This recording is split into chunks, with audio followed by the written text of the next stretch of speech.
তাহলে ভারত কি মেঘালয়ে আরেকটা ফারাক্কা বানাতে যাচ্ছে? হ্যাঁ, কথাটা সত্য।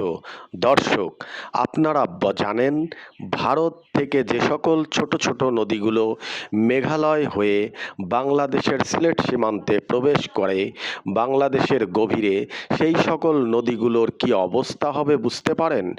ভারত যদি মেঘালয়ে নদীগুলোর উপরে বাঁধ নির্মাণ করে, জলবিদ্যুৎ তৈরি করে, পানি নিষ্কাশন বন্ধ করে দেয়, তাহলে বাংলাদেশের এই নদীগুলোর শুকিয়ে মরুভূমি বালুচরে পরিণত হবে। আবার দেখা যাবে হঠাৎ করে ভারত থেকে আসা পানিতে বন্যা প্লাবিত হবে। তখন আবার দেখা যাবে ফারাক্কার মতো গেটগুলো খুলে দিবে। তখন অসহায় বাংলাদেশ অতর্কিত বন্যা প্লাবনে ডুবে থাকবে।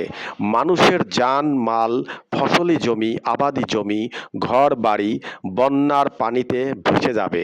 দর্শক, আপনারা জানেন তিস্তা চুক্তি চীনের সাথে করাতে ভারত ক্ষিপ্ত হয়ে মেঘালয় বাংলাদেশের প্রবেশ করা নদীগুলোতে পানি আটকিয়ে বাঁধ ও জলবিদ্যুৎ উৎপাদন করার কাজ শুরু করেছে।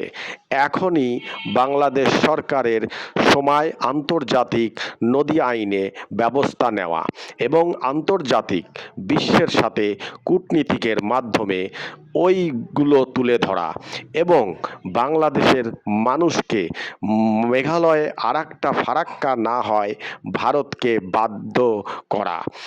শুকনো মৌসুমে বাংলাদেশে পানি থাকবে না, আবাদি জমি কৃষকরা না খেয়ে মরবে, মানুষ ফসল ফলাতে পারবে না, দুর্যোগ দুর্ভিক্ষ মহামারী আকার ধারণ করবে। বাংলাদেশকে ঘিরে আন্তর্জাতিক নদী আইনে বলা হয়, প্রবাহমান কোনো নদী সীমান্ত দিয়ে অন্য কোনো দেশে প্রবেশ করলে সেই প্রবাহমান নদীর উপরে বাঁধ দেওয়া সম্পূর্ণ বেআইনি। তবে ভারত এগুলোর তোয়াক্কা না করেই দাদাগিরির প্রভাব দেখিয়েই আসছে। তাই বলতেই হবে এটি নতুন বাংলাদেশ। এখানে অন্যায়ভাবে কারো দাদাগিরি মেনে নেওয়া হবে না। প্রতিবেশী রাষ্ট্র যদি প্রতিবেশী সুলভ ব্যবহার না করে, তাহলে আমাদের অবশ্যই অন্য পন্থায় বাধা দিতে হবে। তাই বাংলাদেশের ভাগ্য আকাশে ফারাক্কার মতো আর একটা ফারাক্কা তৈরি হোক মেঘালয়ে, এটা এ দেশ ও জাতি মানবে না।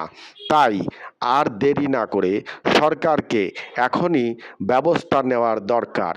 আমি মোহাম্মদ ইউসুফ, সময় বাংলা 24।